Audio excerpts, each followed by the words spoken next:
Kontraksi ekonomi terbukti sudah 4 kuartal minus. Maka efek bulan Juli lockdown PPKM Jawa Bali di mana 70% peredaran uang nasional ada di sana untuk menahan laju pemaparan dibatasi gerakannya. Hal ini secara ekonomi pasti akan berpengaruh besar ke arah negatif lagi. Kita semua tahu strategi ekonomi tidak tumbuh baik selama ini. Pandemi gelombang pertama membuat minus 4 kuartal. Lalu pandemi gelombang kedua sedang kita bersama perangi saat ini. Entah apa yang terjadi dalam 2 kuartal ekonomi ke depan sisa tahun 2021 ini. Namun pemerintah tetap optimis bisa membuat ekonomi naik. Bahkan kalau tidak percaya akan dipanggil Pak Luhut. Sehubungan dengan yang tidak percaya akan mendapatkan penjelasan Pak Luhut, maka saya mengacungkan tangan tinggi-tinggi dan berkata dengan keras, Saya Pak, yuk ngobrol Pak, bagaimana strateginya dan akan lakukan apa Pak agar ekonomi tumbuh. Kalau ternyata jawabannya dengan investor asing masuk, itu bukan jawaban yang bikin kami semangat Pak, yang lain dong. Kalau dengan pinjaman hutang, itu juga bukan sesuatu yang baru.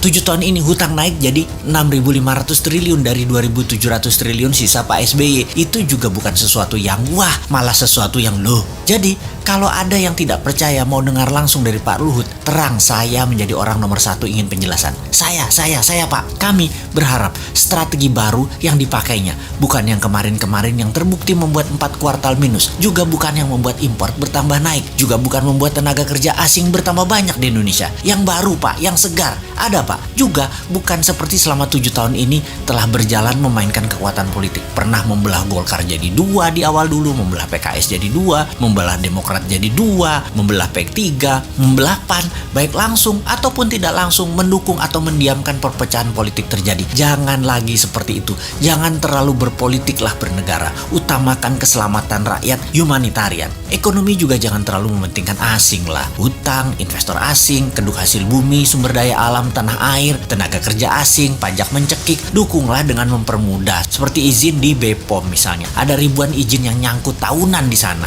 Juga berpihaklah dengan regulasi digital yang terbuka dan luas agar muncul startup unicorn atau dekakorn yang sampai saat ini nggak tumbuh-tumbuh lagi. Yang ada 5 unicorn itu juga produk sebelum 2014 kebanyakan. Bukan kebijakan selama 7 tahun berkuasa. Kalian belum membantu digital anak bangsa satu pun jadi unicorn karena kebijakan kalian. Mana janjinya? Ini hanya sedikit janji kampanye yang dipertanyakan generasi muda. Lalu ada mini lockdown Jawa Bali Juli ini. Akibatnya pasti melambat lagi 2 kuartal ke depan. Bisa minus lagi. Jangan sampai 6 kali minus loh ekonominya. Sampai akhir tahun 2021 ini minus. Itu berbahaya. Berat mesin ekonomi kalau turunnya terlalu dalam atau diamnya mesin terlalu lama. Yang New Mind takut adalah minyak crude oil yang saat ini $75 per barel.